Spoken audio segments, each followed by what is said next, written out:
On the surface, Warframe 1999 is a fast-paced, action-packed story set in the chaos of New Year's Eve 1999, a moment charged with the promise of change and renewal. But beneath the explosions and epic battles lies something deeper, a battle against despair itself.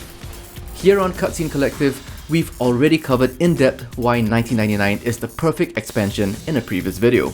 But today, we're diving into Warframe 1999's emotional core. Before we begin, a spoiler warning. If you haven't experienced the story yet, now's your chance to pause and come back after playing. For everyone else, keep in mind that this is my personal interpretation, not meant as a deep dive into Warframe lore. But I'd love to hear your thoughts and theories in the comments section. Let's dive in.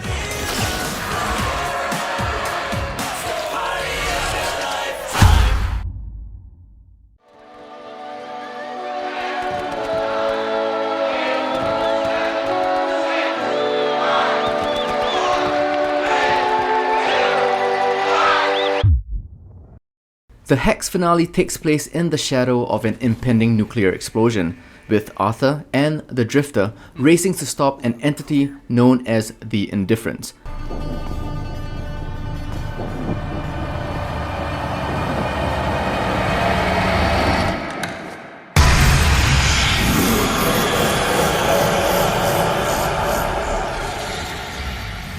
But as they fight through Hovania, it's clear what the real obstacle is. It's the emotional weight of despair and isolation that threatens to trap them in an endless cycle of failure. The premise builds on this cyclical theme. As the player character, the Drifter, you've been sent back in time to 1999 by Albright Entradi, a scientist of an ancient advanced civilization known as the Orokin, who were the creators of the Warframes. Our only means of escape, our only hope to contain this horror I have created, will require a spark of energy rare in this timeline. Entradi's research inadvertently attracted a malicious entity known as the Indifference to the Origin system, making him a target. In an attempt to escape, he fled to 1999 and trapped the Drifter in a time loop within that year. To break through the cycle, the Drifter must strengthen the bond between the Hex, a team of proto-frames. This bond is key as it unlocks a secret mission. By fostering these relationships, players are allowed to replay the final mission of the Hex quest, but this time with a positive and hopeful resolution.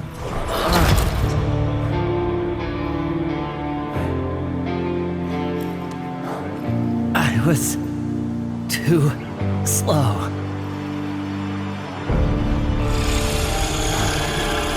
He's ash in seconds. No need for misery. Come, now. Murmur expel. Tau is in sight. They've given their lives for this. Make it count. Just go.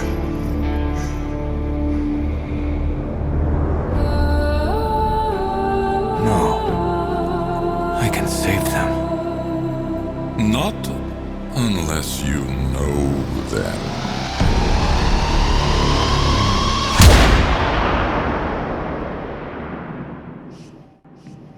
In Warframe lore, the Indifference is also known as the Man in the Wall, a mysterious and malevolent entity tied to the Void.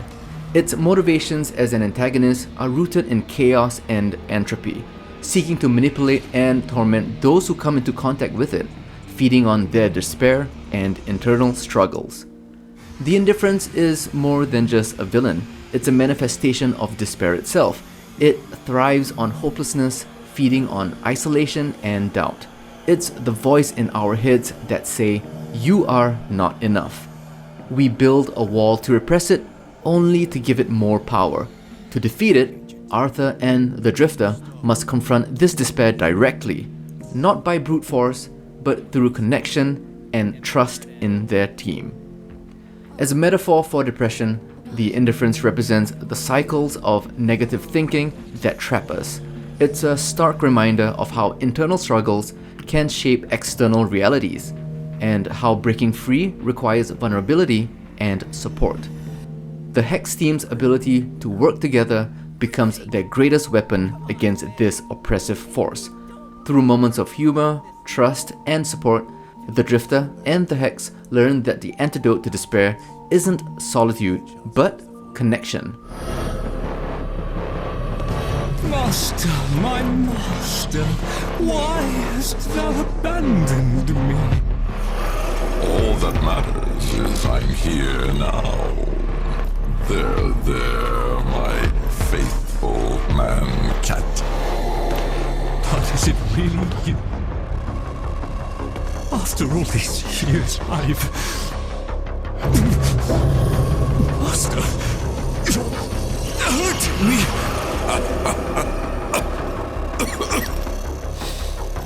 That's it, isn't it? The poison to your plan. And what is that? Love. The Indifference knows only despair. It falters before love because it cannot grasp it. It's love and determination that ultimately weakens its hold, proving that despair can be overcome not by suppressing it, but by confronting it head on and leaning on the strength of others. Here is the breach. With each cycle, more seeps into her.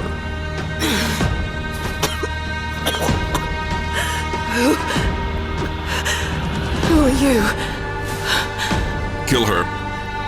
Now. What? Then how'd I be any different? If you cannot sacrifice even this much, how will you do what comes next? Maybe I won't. Are you more a child than your mother? Do you think I am not haunted by these choices?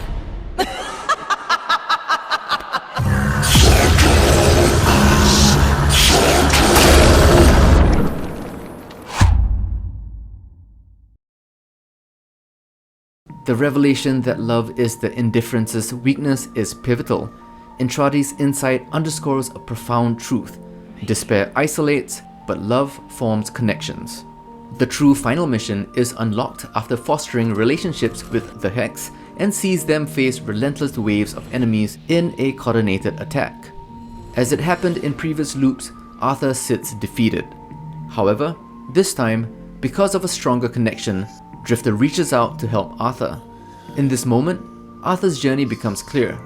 It's not just about stopping the nuclear explosion, it's about rejecting the apathy that traps us in cycles of failure and embracing the strength found in connection. And together, they succeed. No! Hey, let's get out of here, Arthur. Both of us. Okay?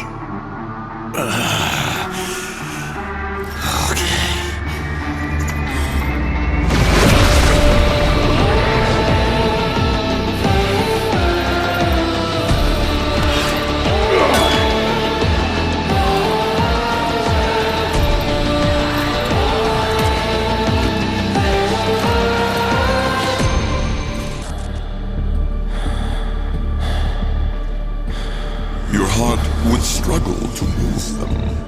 It had to grow.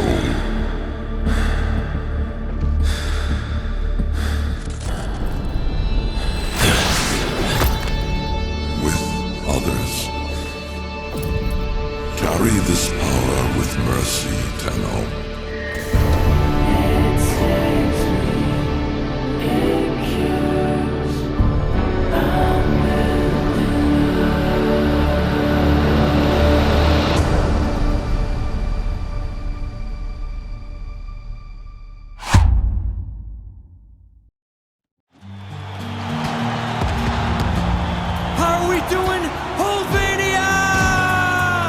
The finale's setting, New Year's Eve, grounds its message perfectly.